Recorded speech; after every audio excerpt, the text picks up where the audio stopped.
আমি চাওঁ হওক এটা শৈলকুটিৰ বহু প্ৰাচীন এটা শৈলকুটিৰ এই শৈলকুটিটো হৈছে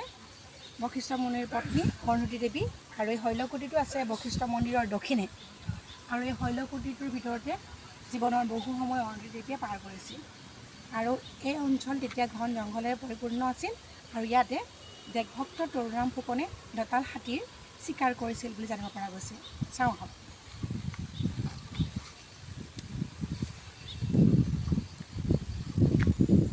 ইয়াতে বহু প্ৰাচীন যুগৰ পৰা বহুতে পূজা অৰ্চনা কৰি আজি আমি পূজা অৰ্চনাৰ কাৰণে যুগৰ এইটো নামিলোঁ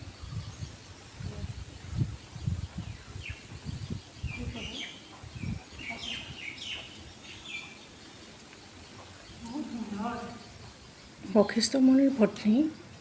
অৰুন্ধতীৰ পূৰ্বজন্মত আছিল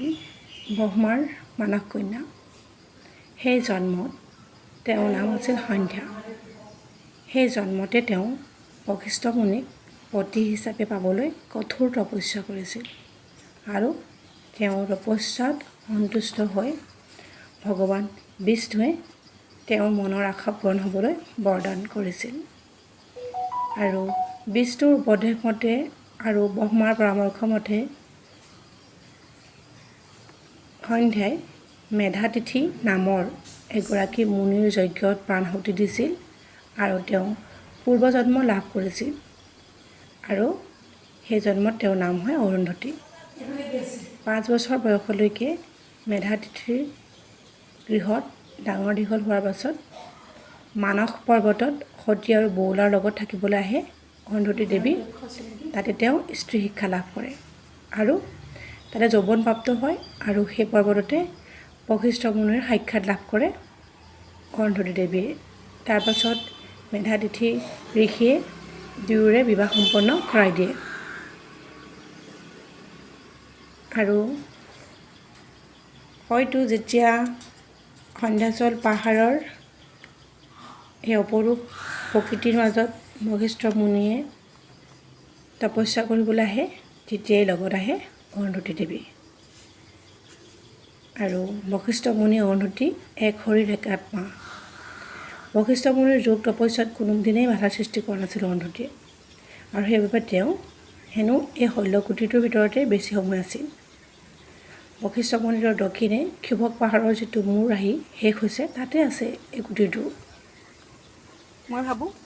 এই প্ৰাচীন কীৰ্তিচিহ্ন তথা অৰুন্ধতী দেৱীয়ে বসবাস কৰা এই শৈলকুটিটোৰ কিছু সংৰক্ষণৰ প্ৰয়োজন আৰু পৰ্যটকৰ বাবে এয়া এটা আকৰ্ষণীয় স্থান হৈ পৰিব